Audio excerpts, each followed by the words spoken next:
വിശ്വാസമാണല്ലോ ആശ്വാസം.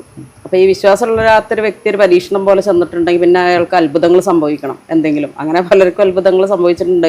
അത് ചിലപ്പോൾ അയാൾ വരുന്ന സമയം നമ്മൾ അവരോട് സംസാരിക്കണം ആ ഒരു സമയം എല്ലാം കൂടിയിട്ടാവണതാണ്. പിന്നെ ഈ വിശ്വാസമുള്ളവരും ഇല്ലാത്തവരും ദൈവം ഉണ്ട് ഇല്ല എന്നുള്ളൊരു സംഭവത്തിലേക്കാണ് എത്തിപ്പെടുന്നത്.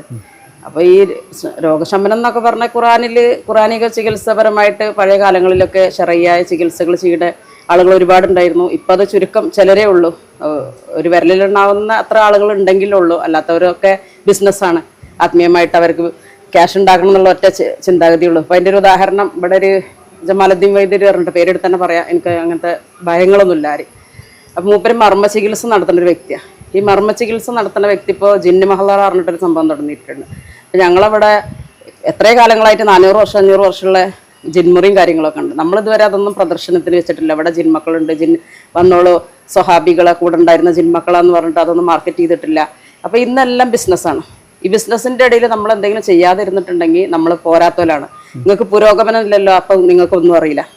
അപ്പോൾ ഇന്നത്തെ കാലഘട്ടം എന്ന് പറഞ്ഞിട്ടുണ്ടെങ്കിൽ നമ്മളെ ഇബാദത്തുകൾ പോലും പ്രദർശിപ്പിക്കേണ്ട ഗതികേടാണ് മനുഷ്യർക്ക്. നന്മകളാണെങ്കിലും ചാരിറ്റി ആണെങ്കിലും ഒക്കെ എന്ത് വേണ്ടത്ര ചെയ്താലും അവന് ചാരിറ്റി ഉണ്ടല്ലോ, എന്തോ ചെയ്തോട്ടെ, കള്ളക്കടത്ത് എടുത്തിക്കോട്ടെ, ഇനി വേറെ ആരെങ്കിലും വെച്ചച്ചട്ടിയിൽ കൈയിട്ട് വായിക്കോട്ടെ, എന്ത് ചെയ്താലും വേണ്ടില്ല, ചാരിറ്റി ഉണ്ടല്ലോ. അപ്പോൾ ചെയ്യണമൊക്കെ ബാലൻസ് ചെയ്തു. അങ്ങനത്തെ ഒരു കാലഘട്ടത്തിൽ നമ്മൾ ജീവിക്കണം. അപ്പോൾ നമ്മളെ ഇബാദത്തുകൾ മറ്റുള്ളൊരു പ്രതിബദ്ധത നമ്മൾ ചെയ്യാതെ രാവിലെ എണീച്ച് കണ്ണും തിരുമ്പി പള്ളിയിലേക്ക് പോവുക, അല്ലെങ്കിൽ പള്ളിൻ്റെ ഉള്ളിലിരുന്ന് ഈബത്തും മീമത്തും പറയാം, എന്നാൽ പോലും അവൻ പരിശുദ്ധനാണ്. അപ്പോൾ നമ്മളെന്തെങ്കിലും ഇങ്ങനത്തെ ഒക്കെ പറയുമ്പോൾ നമ്മൾ മോശക്കാരാണ്. അപ്പോൾ ഞാൻ പിന്നെ ആരെ സർട്ടിഫിക്കറ്റിന് വേണ്ടി നിൽക്കാറില്ല. എൻ്റെ ഒരു നിലപാടിൽ നിൽക്കും. ഇന്നറിയണവർക്ക് ഇന്നറിയാം. എൻ്റെതായ രീതികൾ അങ്ങനെയാണ്. പിന്നെ പുസ്തകം വായിക്കണവർക്കറിയാം ഞാനൊരു കലാപം ഉണ്ടാക്കാൻ വേണ്ടി എഴുതിയ ബുക്കല്ല എന്നും, ഞാൻ കണ്ടറിഞ്ഞ എന്നിലേക്ക് എത്തിയ ആളുകളെ കുറിച്ചുള്ള ബോധ്യങ്ങളാണ്, എൻ്റെ ബോധ്യങ്ങളാണ് ഞാൻ എഴുതിയിട്ടുള്ളതെന്നും അതിലെ ചൂഷണങ്ങളെക്കുറിച്ചും വ്യക്തമായിട്ടുള്ള കാര്യങ്ങൾ എഴുതിയിട്ടുണ്ട്. ഓരോ കാര്യങ്ങളെക്കുറിച്ചും വാസ്തുശാസ്ത്രം എന്താണ്, അതുപോലെ തന്നെ പിന്നെ ഈ മഷിനോട്ടം, കണ്ണേറ്, സിഹിർ, ഷിർക്ക്, ശൈത്താനിയത്ത്, അങ്ങനെ സകലമായ കാര്യങ്ങളെക്കുറിച്ചും ഞാനതിൽ എഴുതിയിട്ടുണ്ട്. കാരണം 21 വർഷം എന്ന് പറഞ്ഞാൽ ചെറിയൊരു എക്സ്പീരിയൻസ് അല്ല. അപ്പം ഞാൻ ഇതൊന്നും മുന്നോട്ട് വരണമെന്ന് വിചാരിച്ചിട്ടില്ല.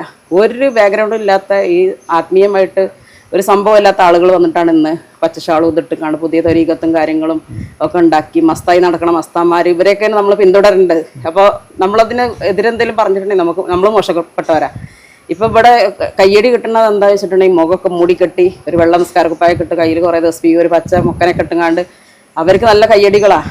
അവരാണ് യഥാർത്ഥ ബീമാർ, ജിന്ന് കൂടിയിട്ടുള്ളവർ. അങ്ങനെയൊക്കെയാണ്. കാലം മാറി ഒരുപാട്.